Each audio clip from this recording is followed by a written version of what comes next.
Bharatiya Janata party के Rajya Sabha MP Ghulam Ali Khatana ने पुंछ में लोकसभा इंतखाबात के हवाले से पार्टी के जिले सरबराह राजेश कुमार शर्मा और साबिक जिले सरबराह मोहम्मद रफीक चिश्ती के साथ एक प्रेस कॉन्फ्रेंस से खिताब किया। उन्होंने कांग्रेस और नेशनल कॉन्फ्रेंस को सख्त तनकीद का निशाना बनाया।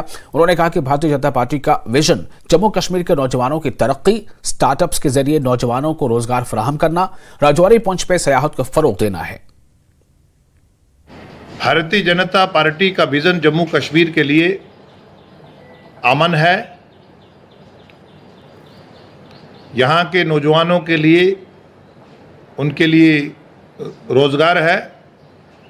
वो स्टार्टअप स्टैंडअप के ज़रिए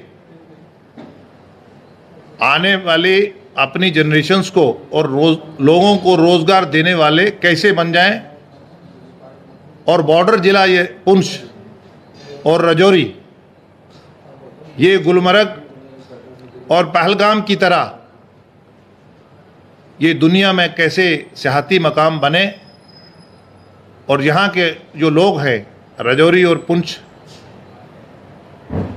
इनकी जो मुश्किलात है, इनका जो बेरोज़गारी है, जो कांग्रेस, नेशनल कॉन्फ्रेंस और पीडीपी ने इनका इस्तेसाल करा है, उससे इनको निकाल के यहाँ एयरपट्टी कैसे बने, यहाँ ये जो मंडी से ये आपका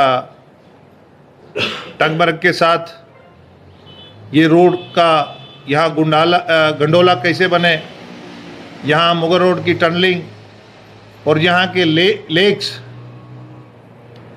और सभी समाज को जब आपने जंगलात के हकूक़ दिए तो ये कश्मीर बेस्ड पार्टी जो कांग्रेस में से निकली हुई हैं, ये हमें सियासीकरण के इल्ज़ाम लगाती थी। आज उनको करारा तमाचा है कि हम जम्मू कश्मीर के लोगों का सियासीकरण नहीं करते। ये हम पे तरह तरह के इल्ज़ाम लगाते थे। हमने जम्मू कश्मीर में यहाँ 72% आबादी एक तबके की, मुस्लिम तबके की है।